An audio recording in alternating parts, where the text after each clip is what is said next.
Number 21. Suppose f of x is defined as this power series, sum of n from 0 to infinity, minus 8 to the n, times x minus 2, all of that to the 3n, divided by n plus 1 squared. So I'm asking you to find the radius of convergence and the interval of convergence. So, like most of the time when we deal with power series and we want to find, when they converge, we're going to use the ratio test. So, this right here, this will be a sub n. So our first task is going to be compute the ratio of the absolute value of the ratio of a sub n plus 1 divided by a sub n. So this is going to be minus 8 to the n plus 1 times x minus 2 to 3 times n plus 1 divided by n plus 1 becomes n plus 1 plus 1 becomes n plus 2 squared. And downstairs is going to be minus 8 to the n times x minus 2 to the 3n, all of that over n plus 1 squared. Okay, let me rearrange things here, group common things together. What do I end up with? Minus 8 to the n plus 1 divided by minus 8 to the n times x minus 2 to the 3n plus 3 divided by x minus 2 to the 3n. And then that n plus 1 squared swings upstairs. N plus 1 squared divided by n plus 2 squared. And let me squeeze in absolute value bar there. Okay, we should ask ourselves, what cancels? Okay, so n copies of minus 8 cancel out, just leaving us with minus 8. 3n copies of x minus 2 cancel out. And we can't do anything there. So we end up with absolute value of minus 8 is just going to be 8, then times x minus 2, the absolute value of that. X minus 2 absolutely could be negative, so we need the absolute value bars there. And so we end up with x minus 2 cubed. We are left with, when we cancel out 3n, x minus 2 to the 3n, we were left with x minus 2 cubed. And then we still have this n plus 1 squared divided by n plus 2 squared factor there. Okay, next step for ratio test is to take the limit of this. The limit is n goes to infinity of 8 times absolute value x minus 2 cubed, n plus 1 squared divided by n plus 2 squared. What happens now? Let's move this outside of the limit, because that doesn't have anything to do with n. It's a constant with respect to n. So 8 times absolute value of x minus 2 cubed times our limit. So n goes to infinity of n plus 1 squared divided by n plus 2 squared. And it's pretty easy to see that this limit is going to be 1. You could use L'Hopital's rule. You could just look at these are both, the numerator and denominator are both quadratic polynomials with leading coefficient 1. So 1 divided by 1 is 1. And so our overall answer here is 8 times absolute value x minus 2 cubed. Now, by the ratio test, we are calculating a row here. In order for this to converge, we want this to be less than 1. So less than 1 here. And so divide both sides by 8. X minus 2 cubed is less than 1 over 8. Take the cube root here.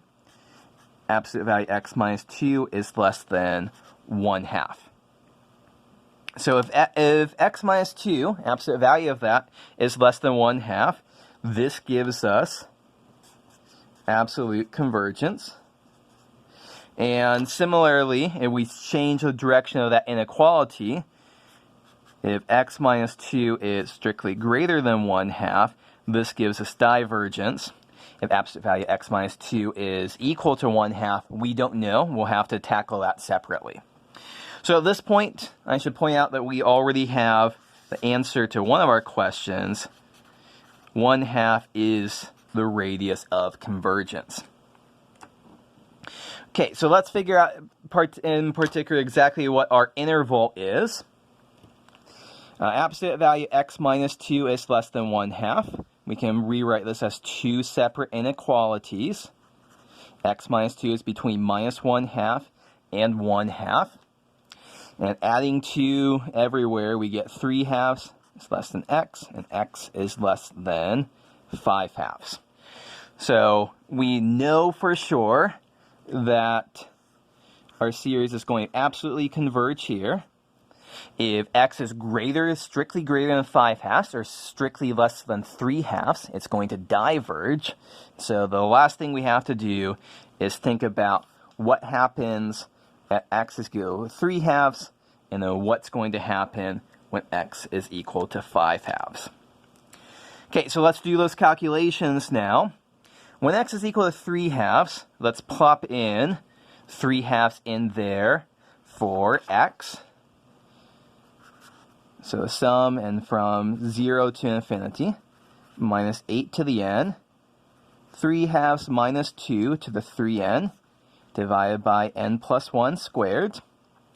So 3/2 minus 2, that is going to be minus 1/2 to the 3n.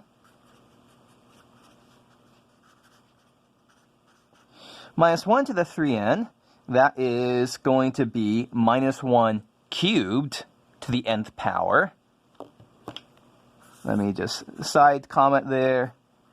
This is equal to minus 1/8 to the nth power, because we go through minus 1/2 cubed to the nth. So what do we end up with? Minus 8 to the n times 1 over minus 8 to the n, all that over n plus 1 squared. Cancel, cancel. It's the sum from n from 0 to infinity of 1 over n plus 1 squared. And this is going to converge. This converges by a p-series test. You could compare with the series 1 over n squared. P is 2. That converges. Or in fact, you could just shift indices. Relabel n plus 1 to be m, and this is just going to start at 1 over 1 squared plus 1 over 2 squared plus 1 over 3 squared plus dot dot dot. This converges. Okay, how about the other endpoint? The other endpoint, x is equal to 5/2, so we get the sum n from 0 to infinity minus 8 to the n times 5/2 minus 2 to the 3n, all of that divided by n plus 1 squared. This right here, that is 1/2 to the 3n, which is 1/8 to the nth power. And we also know that minus 8 to the n times 1/8 to the nth power, that's just going to be minus 1 to the nth power. So using all that sideboard stuff, we have minus 1 to the n divided by n plus 1 squared, and that's going to converge by the alternating series test.